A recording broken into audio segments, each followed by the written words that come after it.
ഇതിപ്പോൾ ഒരു ചെറിയ തേരിയാണ്. ആ തേരി കയറാനായിട്ട് ഇപ്പം നോർമൽ മോഡിൽ ഇത് കയറുമെന്ന് ഡൗട്ടാണ്. ഇപ്പോൾ ഓടി വന്ന് നിന്നിട്ട് ജസ്റ്റ് പവർ മാറ്റി മോഡ് മാറ്റി നോക്കിയപ്പോൾ കണ്ടോ, അതിനെ സ്വിച്ച് മോഡ് മാറ്റാൻ പറ്റൂല എന്നാണ് പറയുന്നത്. കാരണം ഇത് ടെമ്പറേച്ചർ കൂടുതലായതുകൊണ്ട് മോഡ് സ്വിച്ച് ചെയ്യാൻ പറ്റൂല എന്നാണ് പറഞ്ഞത്. ഇതിപ്പോൾ നോർമൽ ഇത് കയറോ എന്ന് എനിക്ക് അറിഞ്ഞുകൂടാ, ജസ്റ്റ് ഒന്ന് നോക്കാം.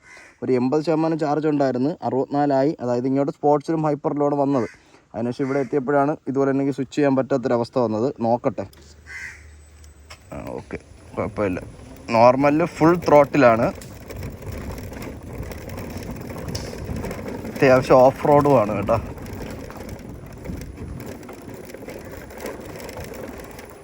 പക്ഷെ നമ്മൾ രാവിലെ എടുത്തപ്പോഴേടാ ആ ഒരു തേരിയൊക്കെയാണ് ഈ ടെമ്പറേച്ചർ വന്ന് ഇങ്ങനെ നിൽക്കുകയാണെന്നുണ്ടെങ്കിൽ തെണ്ടിപ്പോയാൽ കയറൂലായിരുന്നു. നിങ്ങൾക്ക് ഈ വീഡിയോയിൽ ഞാൻ അത് ആഡാക്കാം. ഒരു വലിയൊരു തേരി രണ്ടുപേരും കൂടെ ചേർന്ന് നോർമലിൽ കയറാത്തത്. ചെന്ന് കയറിക്കഴിഞ്ഞാൽ ഇവൻ പ്രാന്തനാണ്. ഇവൻ കാണിക്കണത് എങ്ങനെയാണെന്ന് ഇവന് പോലും അറിഞ്ഞൂടാ. ഹൈപ്പറാണേ. കൈ ഫുള്ള് കൊടുക്കുകയാണ്. ഒതുങ്ങടാ ഹാപ്പി. തോണ്ട് പോവുകയാണ്. ഇവിടെ നമ്മൾ കൈ കൊടുത്തെടുക്കാൻ പോവുകയാണേ. കൈ കൊടുത്തപ്പം തന്നെ എനിക്കിതിൽ ഒരു ഡീമെറിറ്റായിട്ട് തോന്നിയെന്ന് പറഞ്ഞാൽ, നമ്മുടെ ബാക്കി ഇലക്ട്രിക് സ്കൂട്ടറിൽ നമുക്കിതിൽ നിന്ന് സ്വിച്ച് ചെയ്ത് സ്പോട്ടിലിട്ട് കൈ കൊടുക്കുമ്പോൾ നോക്കിയോ, ദാ ഈ തേരിയാണ് കേട്ടോ, അടുത്ത തേരി ദാ കയറി പോകുന്നുണ്ട്. അത്യാവശ്യം നല്ല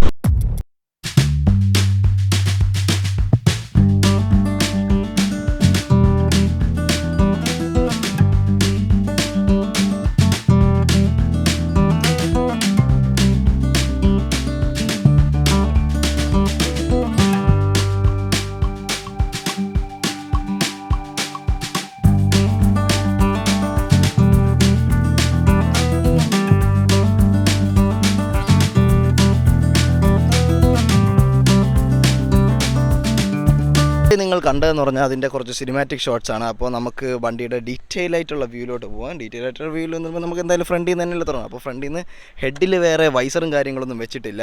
ഹെഡിൽ 2 അടിപൊളി മിറേഴ്സ് സെറ്റ് ചെയ്ത് വെച്ചിട്ടുണ്ട്. ഇത് മിറേഴ്സ് നല്ല അത്യാവശ്യം ക്വാളിറ്റി ഉള്ളതും നല്ലൊരു വിസിബിൾ ആയിട്ടുള്ള മിററാണ്. പിന്നെ വരുമ്പോൾ എന്ന് പറഞ്ഞാൽ ഹെഡ്ലൈറ്റാണ് പറഞ്ഞത്. ഹെഡ്ലൈറ്റ് എന്ന് പറയുമ്പോൾ ഡിമ്മും ബ്രൈറ്റും വരുന്നുണ്ട്.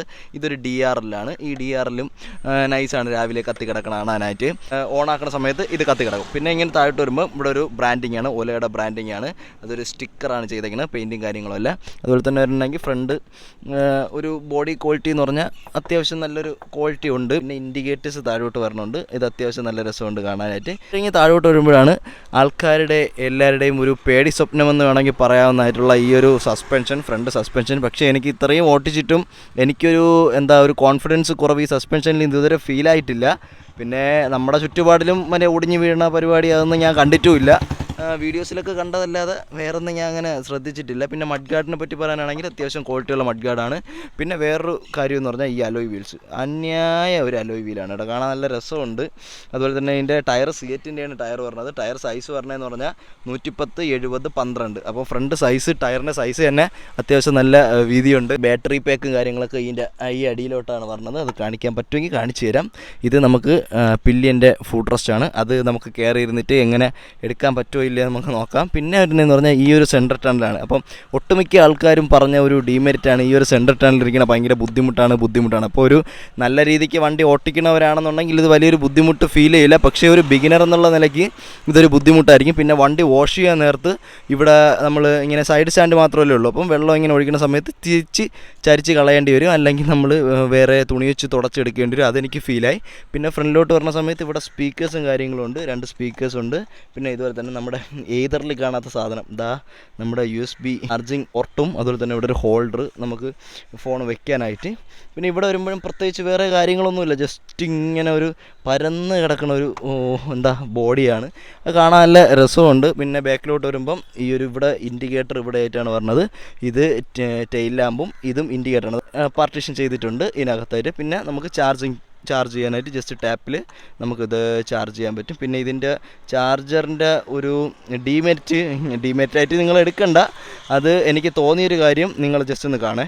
EVs ഒക്കെ കയ്യിൽ കിട്ടുമ്പോൾ എന്തായാലും ഒരു 80 എബോ ചാർജ് എന്തായാലും ഉണ്ടായിരിക്കും. അപ്പം വണ്ടി ഒന്ന് ഓടിച്ച് ഇതിൻ്റെ ബാക്കി കാര്യങ്ങൾ നമ്മൾ ഓൾറെഡി ഓടിച്ചിട്ടുണ്ടെങ്കിലും ബാക്കി കാര്യങ്ങളെല്ലാം ജസ്റ്റ് ഒന്ന് ഓടിച്ചിട്ട് വന്നിട്ട് വണ്ടി ഒന്ന് വാഷ് ചെയ്തതിന് ശേഷം എപ്പോഴും ഞാൻ ചെയ്യണമെന്ന് പറഞ്ഞാൽ ഇവിടുന്ന് വണ്ടി വാഷ് ചെയ്തതിന് ശേഷം ഇത് റൂമാണ്. ഈ റൂമിനകത്ത് ഇവിടെ തന്നെ ഞാൻ എൻ്റെ ചാർജറും കാര്യങ്ങളൊക്കെ ഇങ്ങനെ വെച്ചിട്ടുണ്ട്, അതായത് ഫോണിൻ്റെയും കാര്യങ്ങളും അവിടെ എടുത്ത് പ്ലഗ് ചെയ്യാറാണ് പതിവ്. അപ്പം ഇതാണ് നമ്മുടെ ട്രങ്ക് ഓപ്പൺ ചെയ്യണം. ജസ്റ്റ് ടാപ്പ് ചെയ്യുമ്പോൾ തന്നെ ഇവിടെ ട്രങ്ക് ഓപ്പൺ എന്ന് എഴുതി കാണിക്കും. അതിനുശേഷം നമുക്കിത് പൊക്കുമ്പോൾ തന്നെ നമുക്ക് കാണാം ഒരു മനോഹരമായ വലിയ സ്പേസ്. അതായത് ഹെൽമെറ്റിനകത്ത് നമ്മൾ ഹെൽമെറ്റിനകത്ത് ചാർജർ വെച്ച പോലെയല്ല, ചാർജർ ഇങ്ങനെ ഇരിക്കും, ഹെൽമെറ്റ് ഇങ്ങനെ ഇരിക്കും, പിന്നെ ഇവിടെയും കുറേ സ്ഥലം നമുക്ക് അധികമുണ്ട് കേട്ടോ. അപ്പോൾ ഞാനിങ്ങനെ ചാർജ് ചെയ്യാമെന്ന് പറഞ്ഞ് ഇങ്ങനെ എടുത്തപ്പോഴാണ് ഇത് പവർ പ്ലഗിൽ കൊടുക്കാൻ പറ്റുന്ന അഡാപ്റ്ററാണ് ഗൈസ്. അപ്പോൾ എൻ്റെ വീട്ടിൽ പവർ പ്ലഗ് ഇല്ല, കാരണം പഴയ വീടുകളിൽ പവർ പ്ലഗും കാര്യങ്ങളൊന്നും വരത്തില്ല. ഇത് ഒല എടുക്കണമെന്നുള്ളവർ അപ്പം വീട്ടിൽ എക്സ്റ്റൻഷൻ കേബിൾ ഒരെണ്ണം പവർ പ്ലഗ് ചെയ്യുകയോ അല്ലെങ്കിൽ നിങ്ങളുടെ കാർ പോർച്ചിൽ ഇതുപോലെ ഒരെണ്ണം പവർ പ്ലഗ് അടിക്കുകയോ എന്തെങ്കിലും ചെയ്താലേ ഇത് ചാർജിങ്ങിൻ്റെ പരിപാടിയൊക്കെ നടക്കുകയുള്ളൂ. അപ്പം എൻ്റെ കൂട്ടുകാരൻ്റെ വീട്ടിൽ അതുണ്ട്, എടുക്കാൻ പോകണമെന്ന് പറഞ്ഞ് രണ്ടാമതവൻ ചെയ്തു. അപ്പം ഇനി ചാർജ് ഒരു 44% ഉണ്ട്. 44% അതിൽ തന്നെ ഇങ്ങനെ ടാപ്പ് ചെയ്യുമ്പം അതിൽ കാണിക്കും എത്ര കിലോമീറ്റർ ഓടും എന്നുള്ളത്. 63 കിലോമീറ്റർ ഓടും. അപ്പോൾ അത് എങ്ങനെയാണെന്ന് നോക്കട്ടെ. ഷൂട്ട് കഴിഞ്ഞതിന് ശേഷം ഇത് ചാർജ് കുറവാണെന്നുണ്ടെങ്കിൽ അവിടെ കൊണ്ടുപോയി ചാർജ് ഇട്ടിട്ട് അതിനുശേഷം താഴോട്ട് വരുമ്പം ഇവിടെ ഒരു റിഫ്ലക്ടർ ഉണ്ട്, ഇവിടെ 2 റിഫ്ലക്ടർ ഉണ്ട്, പിന്നെ മഡ് ഗാർഡ്, ബാക്ക് ടയർ പറഞ്ഞ സൈസ് എന്ന് പറഞ്ഞാൽ ബാക്ക് സിയറ്റ് തന്നെയാണ് പറഞ്ഞത്. സിയറ്റിൻ്റെ 110, 70, 12, അതായത് ഫ്രണ്ടും ബാക്കും ഒരേ സൈസാണ് ടയറിന് പറഞ്ഞത്. അലോയ്സും സെയിം അലോയ്സാണ്. ഇവിടെ ഒരു അലൈൻ കീ സെറ്റപ്പാണ് ഇതിൻ്റെ അലോയ്സ് ഊരാനായിട്ട്. സിംഗിൾ സിങ്ങാമാണ് പറഞ്ഞത്. അതുപോലെ തന്നെ ബാക്ക് ഡിസ്ക് ബ്രേക്ക് ഉണ്ട്, ഫ്രണ്ടും ഡിസ്ക് ബ്രേക്ക് തന്നെയാണ്.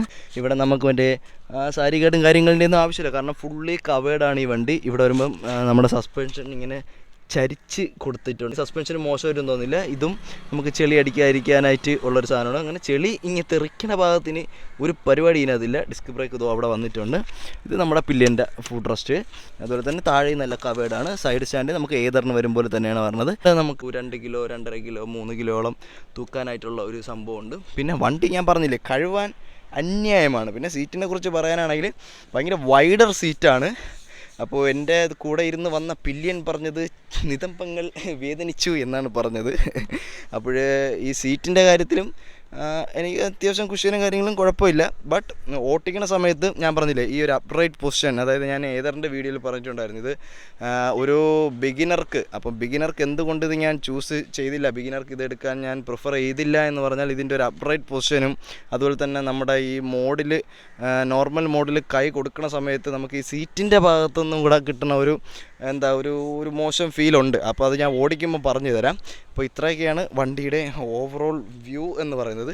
നമുക്കിനി നേരെ കയറി ഇരുന്നിട്ട് സ്റ്റാർട്ട് ചെയ്തിട്ട് നോക്കാം. സ്റ്റാർട്ട് ചെയ്യണമെങ്കിൽ എന്താ ചെയ്യേണ്ടത്, കയറുക, സ്റ്റാൻഡ് എടുക്കുക. അപ്പോൾ ഓട്ടോമാറ്റിക്കലി വണ്ടി ഇത് ലോക്കാണ്. നമ്മൾ ജസ്റ്റ് ഇതിലൊന്ന് ടാപ്പ് ചെയ്യുമ്പോൾ തന്നെ വണ്ടി ഓണാവും. ടാപ്പ് ചെയ്ത് ഒരു 2 സെക്കൻഡ് എടുത്തു. അപ്പോൾ പാസ്കോഡ് അടിക്കാൻ വരും. പാസ്കോഡ് അടിച്ചാലേ നമുക്ക് അൺലോക്ക് ചെയ്യാൻ പറ്റത്തുള്ളൂ. പാസ്കോഡ് അടിക്കുമ്പോൾ തന്നെ 1 സെക്കൻഡ് ഡിലേയിൽ വണ്ടി ഓണായി പാർക്കിംഗ് ആണ് കാണിക്കുന്നത്. അപ്പോൾ കീ ഇല്ലാതെ നമ്മൾ പെട്ടെന്ന് വന്ന് കീ കൊടുത്ത് ഓണാക്കി സ്റ്റാർട്ട് ചെയ്ത് പോകണ ആ ഒരു ഫീച്ചർ, അതായത് ഇപ്പം കീലെസ് ആയിട്ട് നമുക്ക് ചെയ്യാന്ന് പറഞ്ഞാൽ എത്ര പെട്ടെന്ന് സ്റ്റാർട്ട് ചെയ്യാനാണ്. ബ്രേക്ക് പിടിക്കുക, ടാപ്പ് ചെയ്തു, വിട്ടു, സ്റ്റാർട്ടായി. ഓക്കെ, ഒറ്റ സെക്കൻഡിൽ തന്നെ ഈ സംഭവം സ്റ്റാർട്ടായിട്ടുണ്ട്. ഇതാണ് പില്ലിയൻ ഫുഡ് റെസ്റ്റ് എടുക്കുന്ന ഒരു രീതി എന്ന് പറഞ്ഞാൽ. കാല് വെച്ച് ചവിട്ടാൻ പറ്റുന്നില്ലേ? ഓക്കെ, അപ്പോൾ അതങ്ങനെയാണ്. പിന്നെ എനിക്ക് പ്ലാന്റഡ് ഫുഡാണ് 5.56 നല്ല പോലെ നിൽക്കുന്നുണ്ട്. മുട്ട ഇത്ര ബെൻഡും ഉണ്ട്, അതുകൊണ്ട് കുഴപ്പമില്ല. അപ്പോൾ ഇതാണ് ബാക്ക് പില്ലിയൻ്റെ പരിപാടി. അപ്പോൾ ഈ സെൻട്രൽ ടണൽ വേറെ ബുദ്ധിമുട്ടായിട്ടൊന്നുമില്ല, പക്ഷേ ആദ്യമായിട്ട് എടുക്കണവർക്കുള്ളൊരു ബുദ്ധിമുട്ട് അത്രയേ ഉള്ളൂ. സ്വിച്ചസിനെ പറ്റി പറയുകയാണെന്നുണ്ടെങ്കിൽ ഇത് നമുക്ക് സ്റ്റാർട്ട് സ്വിച്ചാണ്. ഇത് നമുക്ക് മോഡ് ചേഞ്ച് ചെയ്യാനുള്ളതാണ്. അതായത് ഇപ്പം പ്രസ് ചെയ്യുമ്പോൾ തന്നെ നമുക്ക് ഇവിടെ പാസ്കോഡ് ചോദിക്കും. അതുപോലെ തന്നെ ഇവിടെ നമുക്ക് മോഡ്സ് ചേഞ്ച് ചെയ്യാൻ പറ്റും. ഇത് വോളിയം അപ്പും വോളിയം ഡൗണും ആണ്. അതുപോലെ തന്നെ ഇത് പോസ് ആൻഡ് പ്ലേ, അതായത് പാട്ടൊക്കെ പോസ് ചെയ്യാനും പ്ലേ ചെയ്യാനൊക്കെ ഉള്ള സാധനമാണിത്. അതേസമയം ഇപ്പുറത്ത് വെച്ച് വരുമ്പോൾ ഇത് നമുക്ക് ഡിമ്മിനും ബ്രൈറ്റിനും വേണ്ടിയുള്ള ഒരു സ്വിച്ചാണ്. അതുപോലെ തന്നെ ഇത് റിവേഴ്സ് മോഡിൻ്റെ സ്വിച്ചാണ്. ഇത് ഇൻഡിക്കേറ്റർ ലെഫ്റ്റും റൈറ്റും, പിന്നെ ഹോൺ അപ്പോൾ നമുക്ക് ക്ലസ്റ്ററിൻ്റെ ഭാഗത്ത് വരികയാണെന്നുണ്ടെങ്കിൽ ഇപ്പം പാർക്കിങ്ങിലാണ് കിടക്കണതെന്ന് പറയുന്നുണ്ട്. ഇത് നമ്മുടെ ഹുഡ് ഓപ്പൺ ചെയ്യാനുള്ളതാണ്. ചെന്ന് ടാപ്പ് ചെയ്യുമ്പോൾ തന്നെ നമുക്ക് ഹുഡ് ഓപ്പൺ ചെയ്യാൻ പറ്റും. ഇവിടെ ട്രങ്ക് ഓപ്പൺ എന്ന് എഴുതി കാണിക്കും. ഇത് നമുക്ക് നമ്മുടെ ഇപ്പം ഏത് മോഡിലാണോ ആ മോഡിൽ എത്ര കിലോമീറ്റർ പോകുന്നതാണ് കാണിക്കുന്നത്. അത് ജസ്റ്റ് ടാപ്പ് ചെയ്താൽ ശതമാനം എത്ര ഉണ്ടെന്ന് കാണിക്കും. അതുപോലെ തന്നെ നമുക്ക് ഇവിടെ ബ്ലൂടൂത്ത് കണക്ടിവിറ്റി, ബ്ലൂടൂത്ത് ഓൺ ആണോ അല്ലയോ എന്ന് കാണിക്കും. അതായത് ബ്ലൂടൂത്ത് പെയർ ചെയ്തിട്ടുണ്ടെന്ന് കാണിക്കും. ഇവിടെ ഫോൺ പെയർ ചെയ്യാനായിട്ടും കാണിക്കും. ഇപ്പം നമുക്ക് ട്രിപ്പ് ഇപ്പോൾ സ്റ്റാർട്ട് ആയതിനു ശേഷം വണ്ടി സ്റ്റോപ്പ് ആവണവരെ എത്ര കിലോമീറ്റർ ഓടി എന്നുള്ളതാണ് ഇത് കാണിക്കുന്നത്. ഇപ്പോൾ സ്റ്റാർട്ട് ചെയ്തതിനു ശേഷം ഓടിയിട്ടില്ല.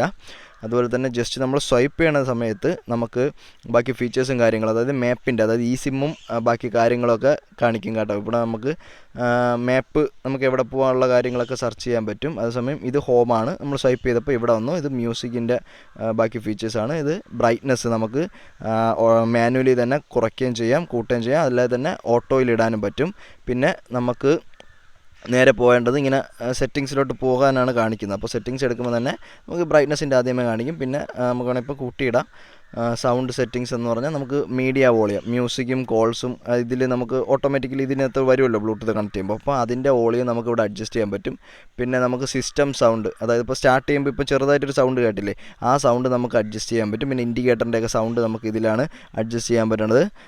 ലോക്കിങ്ങും അൺലോക്കിങ്ങും ചാർജിങ്, ഇൻഡിക്കേറ്റർ ലൈറ്റ്, ഇത് മോഡ്സിൻ്റെ സൗണ്ട് എല്ലാം ഇതിലാണ് സെറ്റ് ചെയ്യണത്. ഇത് നമ്മുടെ മോട്ടറിൻ്റെ സൗണ്ടാണ്. ഇപ്പോൾ നമുക്ക് 3 മോഡുകൾ ഇതിനകത്തുണ്ട്. അത് ഞാൻ കാണിച്ചു തരാം. അപ്പോൾ ആ സൗണ്ട് കുറച്ചിട്ടൊക്കെയാണ്. അതൊരുമാതിരി എല്ലാം കൂടെ ഒരു വൗതിയില്ലാത്ത സൗണ്ടുകളാണ്. അതെല്ലാം കേൾപ്പിച്ച് തരാം.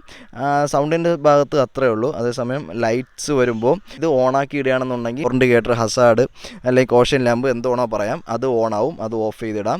അത് വിസിബിലിറ്റി, അതായത് മഞ്ഞുള്ള സമയത്തൊക്കെ അത് ഓണാക്കിയിട്ട് ഓടിപ്പോകുമ്പോൾ വണ്ടി വരുന്നു എന്നറിയാനാണ് അത് കാണിച്ചിരിക്കുന്നത്. പിന്നെ ഹെഡ് ലാമ്പ് എന്ന് പറഞ്ഞാൽ automatically turn on head lamp every time scooter is unlock. Scooter unlock ചെയ്യുന്ന സമയത്ത് ഇവിടെ ഹെഡ് ലാമ്പ് നമുക്ക് അൺലോക്കായിട്ട് കാണും. ഇനി ഈ റൈഡിങ് എന്ന് പറയുന്ന ഒരു കാര്യമുണ്ട്. അപ്പോൾ ഈ മോഡിലോട്ട് ഞാൻ ഓടിച്ചതിന് ശേഷം വരാം. അത് എനിക്ക് പറയാനുണ്ട് നിങ്ങളുടെ അടുത്ത്.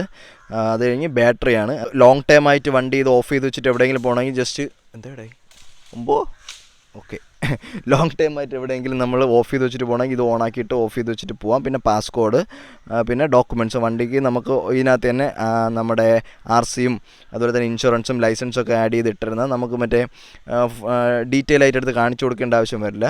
അതുപോലെ തന്നെ സിസ്റ്റം അപ്ഡേറ്റ്, ഇതിനകത്ത് ഇപ്പം ഏതാണ് അപ്ഡേഷൻ വന്നിട്ടുള്ളത്, അതായത് പിന്നെ സർവീസ് പരമായിട്ടുള്ള അപ്ഡേഷൻസ് കാര്യങ്ങളകത്ത് ഇതിനകത്താണ് പറഞ്ഞത്. പിന്നെ എബൌട്ടിനകത്തുള്ളത് വണ്ടി എത്ര കിലോമീറ്റർ ഓടിയിട്ടുണ്ട്, 397 കിലോമീറ്റർ, പുതിയ വണ്ടിയാണ്, പർച്ചേസ് ചെയ്തത് 16 മെയ്. ആ ഡീറ്റെയിലും കാര്യങ്ങളൊക്കെ ഇതിനകത്താണ് പറഞ്ഞത്. സോഫ്റ്റ്വെയർ വെർഷൻ എഴുതിയിട്ടുണ്ട്. പിന്നെ ബാക്കി കാര്യങ്ങൾ ബ്ലൂടൂത്ത് അഡ്രസ്സ് ഇതൊക്കെ എഴുതിയിട്ടുണ്ട്. പിന്നെ എനിക്ക് ഇതിൻ്റെ എന്ന് പറഞ്ഞാൽ ഇതിൻ്റെ ഇൻ്റർഫേസ് എനിക്ക് വലുതായിട്ട് ഇഷ്ടപ്പെട്ടിട്ടില്ല, അത് വേറൊരു കാര്യം. പിന്നെ ഓൾ സെറ്റിങ്സിനകത്ത് വരുന്നതെന്ന് പറഞ്ഞാൽ ഈ മോഡ്സ് എന്ന് പറഞ്ഞാൽ എക്ലിപ്സ് എന്ന് പറഞ്ഞാൽ ഇതൊരു സൗണ്ടാണ്. ഇതാണ് ഇപ്പം ഇതിന് പറഞ്ഞ സൗണ്ടാണ്. ഇപ്പം ഇത് മ്യൂട്ട് കണ്ടോ, ഈ മ്യൂട്ട് മാറ്റിയ സൗണ്ട് കണ്ടോ,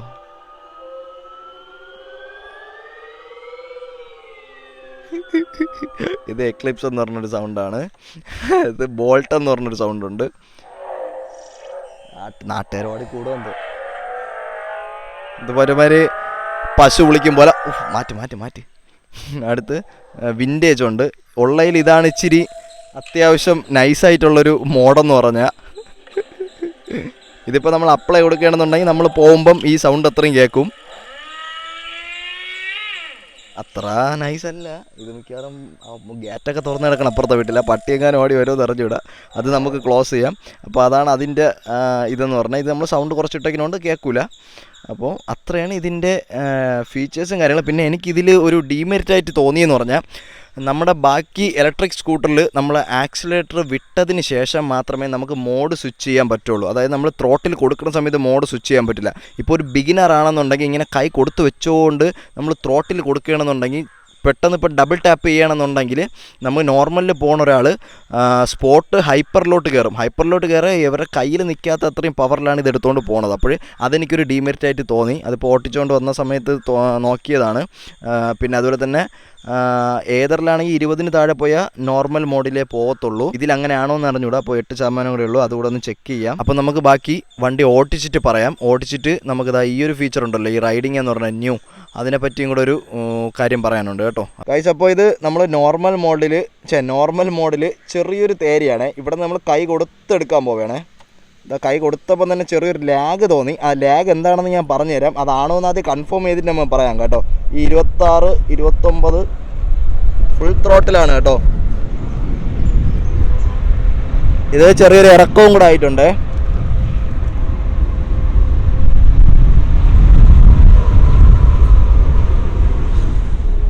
ബ്രേക്കിംഗ് ഒക്കെ പെർഫെക്റ്റ് ആണ് കേട്ടോ. നോർമൽ മോഡൽ ഇതാ പോവേണ് 40-45. സ്ട്രൈറ്റ് റോഡൊക്കെ ആണെങ്കിൽ ഒരു 70-80 വരെയൊക്കെ നോർമലിൽ പോകുന്നുണ്ട്.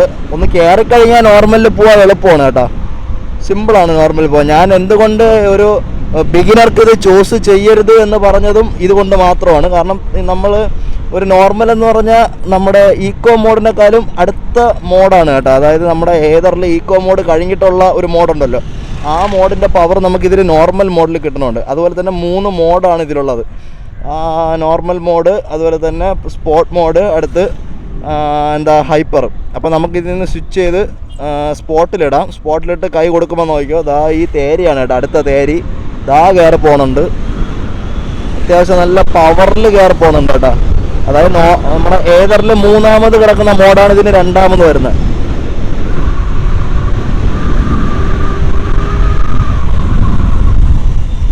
നമ്മൾ ആക്സിലേറ്റർ വിടുന്ന സമയത്തും ആ ഒരു ത്രോട്ടിൽ റെസ്പോൺസ് എനിക്ക് നല്ലതായിട്ട് ലാഗ് അടിക്കുന്ന ഫീൽ ചെയ്യുന്നുണ്ട്. അതായത് നമ്മളിപ്പം കൈ കൊടുക്കുമ്പോൾ ആ കൊടുക്കുന്ന സ്പോട്ടിൽ കയറുന്നില്ല, 1 സെക്കൻഡ് ഡിലേ ആയിട്ടാണ് കയറുന്നത്. ഇങ്ങനെ കൊടുത്ത് കണ്ട, ഡിലേ ആയിട്ടാണ് കയറുന്നത്. വിടുന്ന സമയത്ത് 1 സെക്കൻഡ് കഴിഞ്ഞാൽ നിൽക്കൂ, കണ്ട, വിടുന്ന സമയത്ത് 1 സെക്കൻഡ് കഴിഞ്ഞിട്ടാണ് അത് നിൽക്കുന്നത്. അത് എന്താണെന്ന് അത് കൺഫേം ചെയ്യണം. ഞാൻ നോക്കട്ടെ, ഒന്നുകൂടെ നോക്കിയിട്ട് പറയാം. അടുത്ത് നമുക്കിനിയും ഇതിൻ്റെ എക്സ്ട്രീം പവർ ഹൈപ്പറിലിട്ട് നോക്കാം. ഹൈപ്പറിൽ ഞാൻ കൈ കൊടുത്തിട്ടില്ല. ഹൈപ്പറിൽ നമുക്ക് വണ്ടി നിർത്തിയിട്ട് വലിച്ചൊന്ന് എടുത്ത് നോക്കാം കേട്ടോ. കൈ ഫുള്ള് കൊടുക്കുകയാണ്. ഒതുങ്ങടാ ഹാപ്പി തോണ്ട് പോവുകയാണ്. എന്താ ഹൈപ്പർ എന്ന് പറഞ്ഞാൽ ഇതിൻ്റെ ഒരു എക്സ്ട്രീം പവറാണ്. അപ്പം ഈ ഒല എന്ന് പറയുമ്പോൾ ആൾക്കാർ പവർഫുൾ എന്ന് പറയുന്നത് നമ്മൾ വെറും പവർഫുൾ മാത്രം നോക്കിയിട്ട് കാര്യമില്ല. നമുക്ക് ഈ ഒരു സഡൻ പിക്കപ്പും അല്ലെങ്കിൽ അതിൻ്റെ ബാക്കി കാര്യങ്ങളും കൂടെ ഒക്കെ നോക്കിയിട്ട് വേണം ഒരു വണ്ടി ചൂസ് ചെയ്യുമ്പോൾ പറയാനായിട്ട്. അതായത് ആദ്യമായിട്ട് ഒരു ഇലക്ട്രിക് വണ്ടി കിട്ടുമ്പോൾ നമുക്കൊരു ഫീൽ ഉണ്ടല്ലോ, ഒരു എക്സ്ട്രീം ഫീല്, അത് മാത്രം നോക്കിയിട്ട് പോയി എടുക്കരുത് എന്നാണ് എൻ്റെ ഒരു അഭിപ്രായം. ഇത് കണ്ടോ, ഒരു കുറച്ചൊന്ന് കയറിക്കഴിഞ്ഞാൽ ഇവൻ പ്രാന്തനാണ്. ഇവൻ കാണിക്കണത് എങ്ങനെയാണെന്ന് ഇവന് പോലും അറിഞ്ഞൂടാ. ഇപ്പം ആ ലാഗ് എന്താണെന്നുള്ളതും കൂടെ നമുക്ക് നോക്കാം. നമ്മൾ ഈ ടോപ്പ് കാര്യങ്ങളൊന്നും കേട്ടല്ല, ജസ്റ്റ് ഇതിൻ്റെ പവർ പിക്കപ്പ് എത്രയുണ്ട്, നമുക്ക് ത്രോട്ടിൽ കൊടുക്കുമ്പോൾ എങ്ങനെ പോകുന്നു എന്നത് മാത്രമാണ് നമ്മൾ കാണിച്ചത്. അപ്പോൾ ഞാൻ നേരത്തെ ഒരു മോഡിൻ്റെ കേസ് പറഞ്ഞില്ലേ, നമ്മൾ വണ്ടി നിർത്തിയതിന് ശേഷം ജസ്റ്റ് സ്വൈപ്പ് ചെയ്ത് നമുക്ക് സെറ്റിങ്സിൽ പോവാം. സെറ്റിങ്സിനകത്ത് ഓൾ സെറ്റിങ്സിനകത്ത് നമ്മുടെ ഈ റൈഡിങ് എന്ന് പറയുന്ന സാധനം ഉണ്ടല്ലോ, അതിൽ കൊടുക്കുമ്പം ഇതിൽ എഴുതിയിട്ടുള്ളതെന്ന് പറഞ്ഞാൽ ചാർജ് ചെയ്യണം. അതായത് സ്കൂട്ടർ, അപ്പോൾ വണ്ടി ഓട്ടിച്ചുകൊണ്ടിരിക്കുമ്പോൾ നമ്മൾ ആക്സിലേറ്റർ വിടണ സമയത്ത് നമ്മുടെ വണ്ടി റീജനറേറ്റ് ആവുമെന്നാണ് പറഞ്ഞത് ബാറ്ററി. അതിപ്പോൾ ലോയിലിട്ടാൽ ചിലപ്പോൾ ആ ഒരു ആദ്യത്തെ ഞാൻ പറഞ്ഞില്ലേ ഒരു ടോട്ടൽ റെസ്പോൺസ് കുറവെന്ന് പറഞ്ഞില്ല, അത് ചിലപ്പം നോർമൽ ലോയിലിട്ടാൽ അത് കാണത്തില്ല എന്നാണ് എനിക്ക് തോന്നുന്നത്. അത് നോക്കാം. അതുപോലെ തന്നെ ഏറ്റവും കൂടുതൽ വേണ്ട ഈ കമ്മിങ് സൂൺ എന്ന് പറഞ്ഞ് കാണിക്കുന്നുണ്ട്. ഈ കമ്മിങ് സൂൺ എന്ന് പറഞ്ഞ് കാണിക്കുന്നത് ഹിൽ ഹോൾഡ് അസിസ്റ്റ് എന്ന് പറഞ്ഞ സാധനമാണ്. അതായത് ഇപ്പോൾ ഒരു കുത്ത് കയറ്റത്തിലൊക്കെ കൊണ്ട് നിർത്തുന്ന സമയത്ത് ആദ്യമായിട്ട് വണ്ടി ഓട്ടിക്കണവരാണെങ്കിൽ അതൊരു നോർമൽ മോഡിൽ കിടക്കുകയാണെന്നുണ്ടെങ്കിൽ ചിലപ്പോൾ വണ്ടി നിർത്തിയിട്ട് എടുക്കുമ്പോൾ വണ്ടി റിവേഴ്സ് പോകാൻ ചാൻസ് ഉണ്ട്. അതിൻ്റെ റെസ്പോൺസ് കുറവായതുകൊണ്ട് ഇത് നല്ലപോലെ റിവേഴ്സ് ഇറങ്ങും. അപ്പോൾ അതൊരു ബുദ്ധിമുട്ടാണ്. അപ്പോൾ അത് കമ്മിങ് സൂണെന്ന് കാണിക്കുന്നുണ്ട്. അത് എത്രയും പെട്ടെന്ന് വന്നാൽ നല്ലതായിരിക്കും. ഏതറിൽ അതുകൊണ്ട് അത് നല്ല ഉപയോഗമുള്ളൊരു സാധനമാണ്. അപ്പോൾ ഇത് വണ്ടി ഓഫ് ചെയ്താലേ ചിലപ്പോൾ ഇത് മാറ്റാൻ പറ്റുള്ളൂ. ഓഫ് ചെയ്തപ്പോൾ ഇത് ബ്ലറ് മാറി. അപ്പോൾ ഇത് എഴുതിയിരിക്കുന്നതെന്ന് പറഞ്ഞാൽ ഈ ലോയിലിട്ടിട്ടുണ്ട് ഞാൻ. അപ്പോൾ ലോയിലിട്ട് ലോ പ്രൊഫൈൽ അപ്ലൈഡ് എന്നാണ് കാണിച്ചത്. അപ്പോൾ നമുക്കിനി സ്റ്റാർട്ട് ചെയ്ത് നോക്കാം. പാർക്ക്ഡാണ്, ബ്രേക്ക് പിടിച്ചു, സ്റ്റാർട്ട് ചെയ്തു. അപ്പോൾ ഇനി ആ ത്രോട്ടിൽ റെസ്പോൺസ് കുറവാണെങ്കിൽ അതിൻ്റെ പ്രശ്നമല്ല, അന്ന് TVSന് വന്ന പോലത്തെ ഒരു പ്രശ്നമാണ്. അതുകൂടെ നോക്കാം. ഇല്ല കേട്ടോ, ആ ത്രോട്ടിൽ റെസ്പോൺസ് വീണ്ടും ഈ ആക്സിലേറ്ററിൽ കാണിച്ചേടാ. ഇപ്പം നോക്കിയാണേ, ബ്രേക്ക് പിടിച്ച് ഫ്രണ്ട് ബ്രേക്ക്, ബാക്ക് ബ്രേക്ക് ഇല്ല. ഫുള്ള് കൊടുത്തിട്ട് ഒന്ന് ബാക്കിലോട്ട് വലിഞ്ഞിട്ടാണ് പോണത്. ഇത് നോർമൽ മോഡ്. ഓക്കെ, അടുത്ത് വണ്ടി നിർത്തിയിട്ട് ഹൈപ്പർ ഇട്ട് സ്പോർട്സ് ഇട്ട് ബ്രേക്ക് പിടിച്ചെന്നു ഉണ്ടോ. നമ്മളങ്ങനെ കൈ വിട്ടതിന് ശേഷമാണ് ഈ വണ്ടി കയറുന്നത്. പക്ഷേ ഏതറിലെന്ന് പറഞ്ഞാൽ ആ സ്പോട്ടിൽ എനിക്ക് കിട്ടിയിട്ടുണ്ട് ത്രോട്ടിൽ റെസ്പോൺസ്. നിങ്ങളെൻ്റെ മുമ്പത്തെ വീഡിയോ കണ്ടാൽ മനസ്സിലായി. ഇതിപ്പോൾ ഇതിൻ്റെ ഹൈപ്പറാണ്, ഏറ്റവും ടോപ്പ് മോഡാണ്. ഫ്രണ്ട് ബ്രേക്ക് പിടിക്കുന്നു, ബാക്ക് എൻ്റെ കൈ ഇവിടെ ഇല്ല. ഫുൾ ത്രോട്ടിൽ കൊടുത്തിട്ട് വിട്ടിട്ടും അപ്പോഴാണ് 1 സെക്കൻഡ് ഡിലേ എടുത്തിട്ടാണ് എടുത്തത്. അപ്പോൾ എനിക്കത് ഒരു വണ്ടി ഓട്ടിക്കുന്ന ആളെന്ന നിലയിൽ എനിക്ക് അത് ഭയങ്കരമായിട്ടൊരു ബുദ്ധിമുട്ടാണ് തോന്നിയത്. അപ്പം നമ്മൾ ബാറ്ററി റീജനറേറ്റ് ആവുന്നതിൻ്റെ ഒരു പ്രശ്നമല്ല. അതുകൊണ്ടാണ് ഞാൻ റൈഡിങ്ങിൽ നോക്കാമെന്ന് പറഞ്ഞത്. ഈ ഗ്രീൻ കളർ കാണിക്കുന്നത്, അതായത് ഇപ്പോൾ ഈ റെഡ് കഴിഞ്ഞിട്ട് നമ്മളിപ്പം കൈ കൊടുത്തതിന് ശേഷം നമ്മളിങ്ങനെ കൈ വിടുന്ന സമയത്ത് ഗ്രീൻ കളർ ആകുമ്പം ബാറ്ററി ചാർജിങ് എന്നാണ് അതിനർത്ഥം. തിരിച്ച് റീജനറേറ്റ് ആവുന്നു എന്നാണ് അർത്ഥം. ഓട്ടത്തിലൊന്നും നമുക്ക് മാപ്പും കാര്യങ്ങളൊന്നും ചൂസ് ചെയ്യാൻ പറ്റില്ല. വണ്ടി നിർത്തിയതിന് ശേഷമേ അത് പറ്റത്തുള്ളൂ. ആ ഒരു സാധനത്തിൻ്റെ അല്ല. അപ്പം ഇനി എന്താണ് എന്ന് എനിക്കറിയില്ല. അപ്പം നിങ്ങൾക്കും അതുപോലൊരു ത്രോട്ടിൽ റെസ്പോൺസ് കുറവായിട്ട് തോന്നുന്നുണ്ടെങ്കിൽ നിങ്ങളുടെ വണ്ടികൾക്ക് ഇപ്പോൾ ഓലെ വണ്ടി ഓഫ് ചെയ്തിട്ട് നമുക്ക് കിടന്നതുപോലെ തന്നെ ഇടാം. ഡിഫോൾട്ട് സെറ്റിങ്സിൽ തന്നെ നമ്മൾ ഇട്ടിട്ടുണ്ട്. പക്ഷേ ഈ ഒരു സാധനം വരേണ്ടത് വളരെ അത്യാവശ്യമാണ്. കാരണം നിങ്ങളിപ്പോൾ ഒരു പ്രോ റൈഡർ ആയിരിക്കാം, അല്ലെങ്കിൽ എന്ന് വണ്ടി ഓടിക്കുന്നവരായിരിക്കാം. പക്ഷേ ഒരു ബിഗിനർ ഇത് എടുക്കുമ്പോൾ എങ്ങനെയാണ് നോക്കിക്കാണുന്നത് അതുകൂടെ നിങ്ങളൊന്ന് ചിന്തിക്കണം. അപ്പോൾ അവർക്ക് വേണ്ടിയാണ് സീരിയസ് ആയിട്ട് ഞാൻ ഈ വീഡിയോ ചെയ്യുന്നത്. അപ്പം ഒരു കുത്ത് കയറ്റം അതിനെയും ഞാൻ കറക്റ്റ് പറയുകയാണെന്നുണ്ടെങ്കിൽ അത് 20% താഴെയാണെങ്കിൽ ചിലപ്പോൾ നോർമൽ മോഡിൽ മാത്രമേ ഓട്ടിക്കാൻ പറ്റൂ. ഒരു കുത്ത് കയറ്റം ഉണ്ടെങ്കിൽ അത് അവിടെ നിർത്തേണ്ട ഒരു അവസ്ഥ വന്നാൽ തിരിച്ച് ഇറങ്ങി പോയിട്ട് തിരിച്ചോട്ടിച്ചോണ്ട് കയറ്റേണ്ടി വരും. അപ്പോൾ അങ്ങനത്തെ ഒരു അവസ്ഥ വരും. അത് പറ്റുമെന്ന് നോക്കട്ടെ. അതുപോലൊരു കുത്ത് കയറ്റം കാണുന്നുണ്ടെങ്കിൽ ഞാനത് വീഡിയോയിൽ ആഡ് ചെയ്യാം കേട്ടോ ഗൈസ്. അപ്പോൾ നിങ്ങൾക്ക് എന്തെങ്കിലും പോരായ്മ നിങ്ങൾ ഓട്ടിച്ചിട്ട് തോന്നിയിട്ടുണ്ടെങ്കിൽ, എന്തൊരു UP എത്തി നമ്മൾ ഫുള്ള് പശുവാണല്ലേ. അപ്പം പോരായ്മ തോന്നണമെന്നുണ്ടെങ്കിൽ നിങ്ങളത് കമൻറ്റ് ചെയ്യണം. എന്തെങ്കിലും കാര്യങ്ങൾ ഇതിൽ ഇൻക്ലൂഡ് ചെയ്യാൻ വിട്ടുപോയിട്ടുണ്ടെങ്കിൽ നിങ്ങളതൊന്ന് കമൻറ്റ് ചെയ്ത് തരാം, നമുക്ക് പറയാം. നമ്മുടെ ഒരു ചേട്ടൻ്റെ വണ്ടി തന്നെയാണ്. ചോദിച്ചപ്പോൾ തന്നെ എടാ നീ കൊണ്ടുപോയിക്കോ, എടുത്തോ ചെയ്തോ വീഡിയോ എടുത്തോ എന്ന് പറഞ്ഞതിന് വളരെയധികം നന്ദിയുണ്ട്. ആ നന്ദിയും കൂടെ ഞാൻ ഇതിലൂടെ അറിയിക്കുകയാണ് ഗൈസ്. അപ്പോൾ ഞാനൊരു ഷോറൂമിൽ പോയി വണ്ടി ചോദിച്ച് വാങ്ങിച്ച് എടുക്കാത്തതെന്ന് പറഞ്ഞാൽ എനിക്ക് ഈ കാര്യങ്ങളൊന്നും പറയാൻ പറ്റില്ല. അപ്പം ഒരു കസ്റ്റമർക്ക് പുതിയതായിട്ട് വണ്ടി എടുക്കാൻ പോണവർക്ക് അതിൻ്റെ പോരായ്മകളും പറയണ്ടേ. അപ്പോൾ നമ്മുടെ ഫാമിലിയിലുള്ളവയോ അല്ലെങ്കിൽ നമ്മുടെ ചേട്ടന്മാരോ നമ്മുടെ പയ്യന്മാരോ ഒക്കെ ആണെന്നുണ്ടെങ്കിൽ നമുക്ക് ഡീറ്റെയിൽ ആയിട്ട് കാര്യം പറയാം, നമുക്ക് എന്തൊക്കെ പോരായ്മ തോന്നിയിട്ടുള്ളത്. അപ്പോൾ അതാണ് ഇന്നത്തെ ഒലയുടെ വീഡിയോ. അതുപോലെ തന്നെ നമുക്ക് ഓട്ടത്തിൽ ഇത് നമുക്ക് കിലോമീറ്റർ ഒന്നും നോക്കാൻ പറ്റില്ല, ടാപ്പ് ചെയ്യാൻ പറ്റില്ല, നിർത്തിയാലേ ടാപ്പ് ചെയ്യാൻ പറ്റുള്ളൂ. അതുപോലെ തന്നെ വോയിസിൻ്റെ ഭാഗത്തുനിന്ന് നല്ലൊരു ലാഗ് എനിക്ക് നല്ല ഫീൽ ചെയ്യണുണ്ട് കേട്ടോ. അപ്പോൾ അതും കൂടെ ആഡ് ചെയ്യണമെന്ന് തോന്നി ഈ വീഡിയോയിൽ. വേണ്ട നല്ലൊരു ലാഗ് തോന്നല്ലേ നിങ്ങൾക്ക്? അപ്പോൾ അത് അടുത്ത അപ്ഡേഷൻസിൽ ചിലപ്പം ശരിയാവുമായിരിക്കും. നമുക്ക് ഏത് വണ്ടിക്ക് ഇനി ഇറങ്ങാൻ പോണ എല്ലാ വണ്ടിക്കും അത്യാവശ്യം ഇത്തിരി ലോങ് പോകാൻ പറ്റണ വണ്ടികൾക്കെല്ലാം ഈ ഒരു സാധനം ഇൻബിൽറ്റായിട്ട് വരണമെന്നാണ് എൻ്റെ ഒരു അഭിപ്രായം. കാരണം ഈ സിമ്മും ഗൂഗിൾ മാപ്പും ഇതിനകത്ത് ആഡ് ചെയ്യാൻ പറ്റുമെന്നുണ്ടെങ്കിൽ നമുക്ക് ഫോൺ എടുക്കണ്ട, ഇതിനകത്ത് തന്നെ നോക്കിയാൽ മതി. അതുപോലെ തന്നെ ഇതിൻ്റെ സ്പീക്കറിൻ്റെ ഉപയോഗം എനിക്കിപ്പോൾ മനസ്സിലായെന്ന് പറഞ്ഞാൽ ഇതിനകത്തൊന്നും നമുക്ക് ഇത് നമ്മൾ കട്ട് ചെയ്ത് പോണ സമയത്ത് വഴി തെറ്റിയെന്നൊക്കെ പറയാനായിട്ട് നമ്മൾ പെട്ടെന്ന് ഇത് നോക്കിയല്ലല്ലോ പോണത്, പെട്ടെന്ന് പറയുമ്പോൾ നമുക്ക് നോട്ടീസ് ചെയ്യാൻ പറ്റുന്നുണ്ട്. പിന്നെ ഇതൊക്കെ മാർക്കറ്റിംഗ് സ്ട്രാറ്റജിയാണ് ഈ സ്പീക്കർ വെച്ചുകൊണ്ടൊക്കെ ഇറക്കിയെന്ന് പറഞ്ഞാൽ ആൾക്കാർ എത്ര പേര് പാട്ടും കേട്ടുകൊണ്ട് ഒരു ഓഫീസ് വർക്ക് ചെയ്യണവർ 10 to 5 വർക്ക് ചെയ്യണവർ എന്ന് പറയുമ്പം എത്രയെന്നും പറഞ്ഞവർ പാട്ടും കേട്ടൊക്കെ പോകും. അപ്പോൾ അതൊക്കെ ജസ്റ്റ് നമ്മുടെ നത്തിങ് ഫോൺ ലൈറ്റ് വെച്ച് ഇറക്കിയതുപോലെ നിങ്ങൾ കണ്ടാൽ മതി. പിന്നെ ഇതിൻ്റെ ചാർജിൻ്റെ കേസും പറഞ്ഞില്ലായിരുന്നല്ലോ. അപ്പോൾ ചാർജ് എന്ന് പറഞ്ഞാൽ ഒരു 6 to 6.5 മണിക്കൂറാണ് 0 to 100 പറയുന്നത്. കമ്പനി അവകാശപ്പെടുന്നത് 170-180 കിലോമീറ്ററോളം പോകുന്നതാണ്. എങ്ങനെ പോയാലും ഒരു 150 കിലോമീറ്ററൊക്കെ നോർമൽ മോഡിൽ പോകുമായിരിക്കും. നിങ്ങൾ അതൊന്നും നോക്കണ്ട. ഈ വണ്ടി എടുക്കുന്നുള്ളവർ, അതായത് ഇലക്ട്രിക് വണ്ടി എടുക്കണമെന്നുള്ളവർ ഹൈപ്പറിൽ ഒരു 80 കിലോമീറ്റർ റേഞ്ച് പോകാനുള്ള ഓട്ടോ ഉണ്ടോ നിങ്ങൾ എടുത്തോ, നിങ്ങൾക്ക് ലാവിഷായിരിക്കും ഇത്. ഒരു ദിവസം 80 കിലോമീറ്റർ ഹൈപ്പറിൽ പോകാനുള്ള ഓട്ടോ ഉണ്ടെങ്കിൽ നിങ്ങളത് എടുത്തോ, ഒരു കുഴപ്പമില്ല, അടിപൊളിയായിട്ട് പോകാം. ഇതല്ല ഏതാണെങ്കിലും. ഇപ്പോൾ നിങ്ങൾക്ക് മനസ്സിലായി കാണുമല്ലോ ഒരു ബിഗിനർക്ക് എന്തുകൊണ്ട് ഏതർ ഞാൻ ചൂസ് ചെയ്തു എന്നുള്ളത്.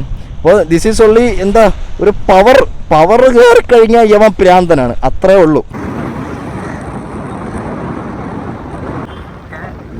നിങ്ങളിപ്പോൾ അവിടെ ഈക്കോ എന്ന് പറഞ്ഞൊരു മോഡ് കണ്ടോ? ഇതിലത് സ്വിച്ച് ചെയ്യാൻ പറ്റുന്ന മോഡല്ല. 30 താഴെ വരുമ്പോൾ അവിടെ ഈക്കോ ആവണതാണ് കേട്ടോ. അപ്പോൾ ഇനിയും 0 ആവണത് വരെയും, അതായത് ഇനി ഈ കാണുന്ന 23 കിലോമീറ്ററും നമുക്ക് ഈക്കോ മോഡിലേ പോകാൻ പറ്റത്തുള്ളൂ. അതാണ് വേറൊരു കാര്യം. അങ്ങനെ നമ്മൾ എത്തേണ്ട സ്ഥലത്തെത്തി. 8 കിലോമീറ്ററോളം ഇനി പോകും വണ്ടി. ചാർജ് അതിന് വണ്ടി നിർത്തിയാലേ അറിയാൻ പറ്റുള്ളൂ. ഈ 30 ആയപ്പോൾ ഓണായതാണ് ഈ ഈക്കോ മോഡ്. ഈ ഇറങ്ങാൻ പോണ ഈ ഇറക്കം ഉണ്ടല്ലോ, ഈ ഇറക്കമാണ് ഞാൻ തിരിച്ച് കയറ്റി കാണിച്ചു തരാമെന്ന് പറഞ്ഞത്. പക്ഷേ അത് ഇനി എന്തായാലും നടക്കൂല. കാരണം ഈക്കോ മോഡൽ 10-20 മുകളിൽ പോലും നേരെ കയറില്ല. അപ്പോൾ ഈ ചെറിയ തേര് പോലും കഷ്ടപ്പെട്ടാണ് കയറിയത്. അപ്പോൾ ഇനി ചാർജൊക്കെ ചെയ്തിട്ട് വേറൊരു ദിവസം വേണമെങ്കിൽ കയറ്റി തരാം. അപ്പോൾ വീഡിയോ ഇഷ്ടപ്പെട്ടാൽ തീർച്ചയായിട്ടും ലൈക്ക് ചെയ്യുക. Do subscribe to my channel. ഒല എടുക്കാൻ നിൽക്കുന്നവർക്ക് അല്ലെങ്കിൽ ഇലക്ട്രിക് എടുക്കാൻ നിൽക്കുന്നവർക്ക് വീഡിയോ സജസ്റ്റ് ചെയ്ത് കൊടുക്കുക. അപ്പോൾ ശരി ഗൈസ്, അടുത്ത വീഡിയോയിലേക്ക് കാണുമ്പോഴേക്കും ബൈ.